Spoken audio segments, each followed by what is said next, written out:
Have you ever seen a pianist laugh this exaggeratedly? In the 1920s and 30s, Fats Waller was the master of stride piano. His playing was dazzling, but his smile often felt forced.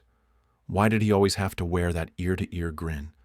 Today we dive into the story of Fats Waller, a clown on stage, yet a giant of stride piano. By the age of 15, he was already playing in Harlem's dance halls and bars. When the young boy sat at the keys and played as if it were just a game, people danced. Laughter filled the room. But his early career was far from glamorous. Because he was black, his opportunities were limited. He couldn't even set foot in white-only clubs. And when he did perform, he was rarely paid fairly. Sometimes he was given drinks or food instead of money. Once, when he asked for a raise, all he got in return was a single sandwich.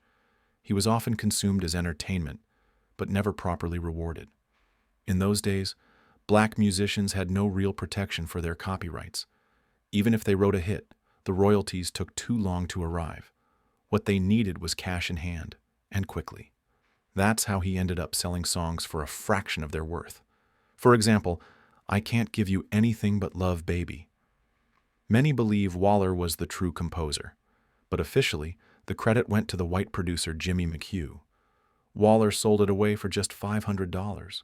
The same story is told about On the Sunny Side of the Street. Some say he wrote it, but once again, his name was missing, while white composers took the spotlight. And still, Waller laughed and laughed on stage. Audiences adored his wit. They loved his playful antics. To white society, he became the safe Negro. And Waller knew very well, if he acted the part of the cheerful clown, white audiences would accept him. Because of that, he was invited on radio shows, welcomed onto white-only stages, and even made appearances in Hollywood films. But within the black community, his image was divisive. Waller made fun of us just to entertain white folks, some critics said. Those who wanted to raise black art to a higher level saw his exaggerated humor as undermining the cause. Yet Waller had little choice. For black musicians of that era, the only way onto certain stages was to appear harmless to white audiences. That clownish smile wasn't just a joke. It was his survival strategy. So, was he simply a fighter resisting a racist system? Not exactly. Behind the smile lay a far more complex and colorful story.